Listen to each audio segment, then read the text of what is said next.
Mes chers amis, à chaque fois qu'on récite la Hamida, à la conclusion de celle-ci, on dit cette formule « Venafshi ki afar lakol tiyeh ». Et mon nefesh, c'est-à-dire mon âme, ma personne, sera-t-elle de la poussière pour tout?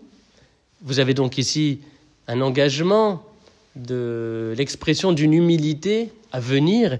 Et puis ensuite on dit « Petach libi betoratecha » ouvre mon cœur à ta Torah. Et de la proximité de ces deux formules, on en conclut que pour accéder à la Torah, le chemin de l'humilité est nécessaire.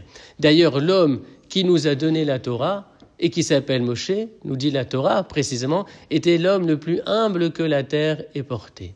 Et donc ici, visiblement, il ne s'agit pas de qualité intellectuelle que l'on doit avoir pour accéder à la Torah, mais de qualité éminemment morale, dont la quintessence serait l'excellence de l'humilité. Alors, lorsqu'on parle d'accéder à la Torah, bien évidemment, on ne parle pas ici de connaissances ou d'informations que l'on ne connaissait pas et qu'on a apprises, parce que, bien évidemment, pour ce qui relève de la connaissance, seule l'intelligence entre en jeu.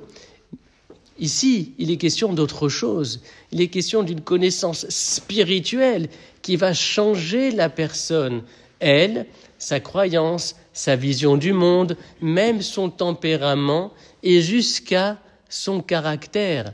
Car une véritable étude de la Torah ne s'adresse pas qu'au cerveau, loin s'en faut, mais précisément au nefesh, c'est-à-dire à l'âme, parce qu'encore une fois, une vraie étude transforme celui qui s'y adonne, elle le transforme de l'intérieur. On comprend alors que la qualité intellectuelle ne suffit pas et que la qualité morale qui s'appelle l'humilité est nécessaire, parce que c'est à partir du moment où on aura pris conscience de l'importance de celle-ci, c'est-à-dire cette capacité à vouloir progresser et s'élever dans la Torah et vers Hachem, alors à ce moment-là, effectivement, Petach libi betoratecha, nous pourrons avoir notre cœur ouvert à la Torah. Amen.